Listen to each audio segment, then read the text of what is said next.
اچھا جی، اب یہ دیکھیے یہ 40 سے آگے نکل گئے، 41ویں حدیث تھی یہ، یعنی 40 اگرچہ نام ہے اس کا، تھوڑی سی ڈنڈی پہلے بھی ماری ہوئی، انہوں نے ایک ایک حدیث کے اندر دو دو بھی شامل کی ہوئی ہیں، تو جب وہ 40 کا عدد چونکہ رکھا ہوا ہے اس لیے وہ لکھا تو نام 40 ہی ہے، لیکن یہ کہ اس میں 42 حدیثیں ہیں۔ اب آخری حدیث جو ہے وہ بعد میں پڑھیں گے، اب آ جائیے یہ حدیثیں ہیں کہ جو اب تصوف کے باب کی حدیثیں ہیں۔ کون کون سی چھوڑی تھی یاد ہے جی؟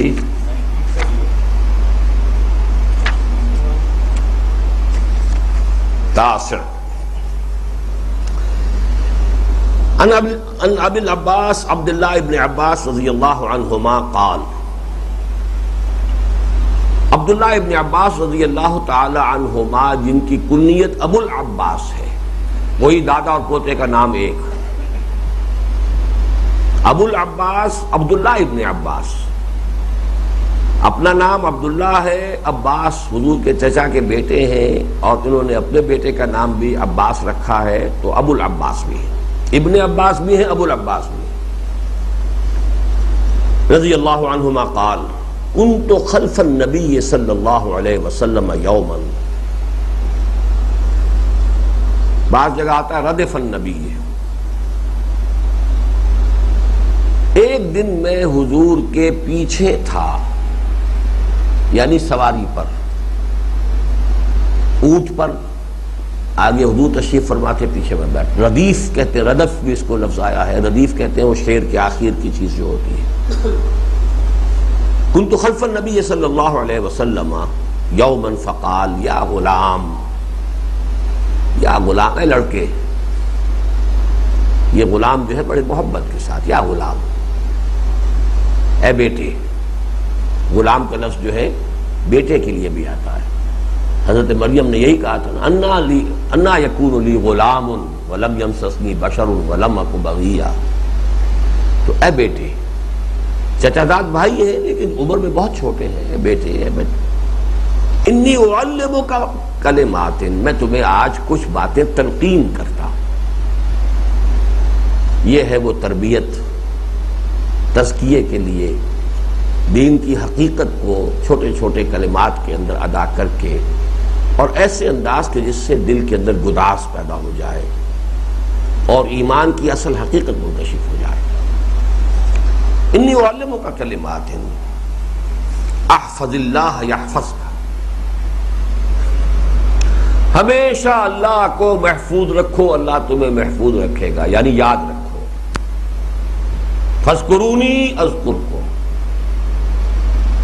یہ ٹو وے پروسیس ہے، تم اللہ کو بھول جاؤ گے اللہ تمہیں بھول جائے گا، جاؤ دفع ہو جہاں جاؤ، تم اللہ کو یاد رکھو گے اللہ تمہیں یاد رکھے۔ فاذکرونی اذکرکم، اور بعض احادیث میں آتا ہے میرا بندہ اگر مجھے اپنے دل میں یاد کرتا ہے میں بھی اپنے بندے کو اپنے دل میں یاد کرتا ہوں، میرا بندہ اگر کسی مجلس میں مجھے میرا تذکرہ کرتا ہے میں بھی اپنے بندے کا اس سے کہیں بہتر مجلس میں تذکرہ کرتا ہوں، وہ ملائکہ مقربین کی محفل میں ہوگا۔ احفظ اللہ تجدہ تجاہک،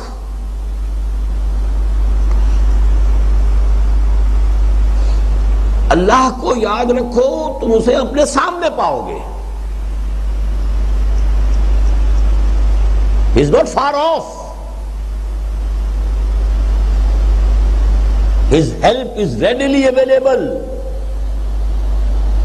یاد رکھو تو صحیح، یہ وہی بات ہے جو قرآن میں آتا ہے انی معکما اسمع و ارا، جاؤ موسیٰ اور ہارون ڈرو نہیں، لا تخافا انی معکما اسمع و ارا۔ حضور نے فرمایا تھا حضرت ابوبکر سے لا تحزن ان اللہ معنا، حضرت موسیٰ نے کہا تھا جب قوم نے کہا کہ یہ تو لشکر تو پیچھے آ گیا اور سامنے سمندر ہے، مارے گئے نا ہم تو، مروا دیا تم نے ہمیں، فرمایا نہیں کلا ان معی ربی سیہدین، میرے ساتھ میرا رب ہے، وہ راستہ دکھائے گا، راستہ دے گا، چاہے سمندر پھاڑ کے دے گا۔ تو یہ ہے وہ معیت خداوندی کا تصور، اللہ کو محفوظ رکھنا، اللہ کو ساتھ رکھو اپنے، He will remain with you۔ اور جب یہ کہا کہ تم اپنے مومن بھائی کو کبھی ساتھ نہ چھوڑو تو اللہ چھوڑ دے گا تمہارا ساتھ. کوئی شریف انسان جو ہے وہ اپنے ساتھی کو کسی خطرے میں چھوڑ کر نہیں جاتا. شریف انسان ہو تو اللہ تمہیں چھوڑ کر چلا جائے. کمی ہے یقین کی، کمی ہے استحصار کی، کمی ہے توکل کی، کمی ہے تفویض کی. تم اپنے معاملات خود لے کے چلو بھائی جاؤ، تم جاؤ، تمہارا جانو اور تمہارا کام جانے.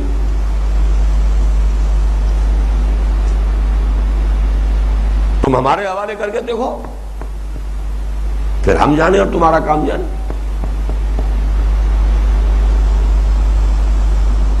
یا غلام انی اعلمک کلمات احفظ اللہ یحفظک احفظ اللہ تجدہ امامک اذا سألت فاسأل اللہ. جب کبھی مانگنا ہو صرف اللہ سے مانگو، کسی سے کچھ نہ مانگو.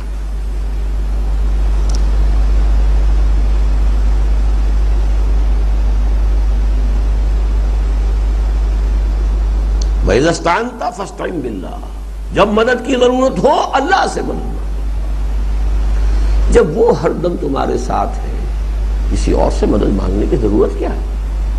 توہین کر رہے ہیں اس کی. ہم پر بھروسہ نہیں. وَعْلَمْ، اور جان لو، ان الامة لو اجتمعت على ان ينفعوك بشيء لم ينفعوك الا بشيء قد كتبه الله لك.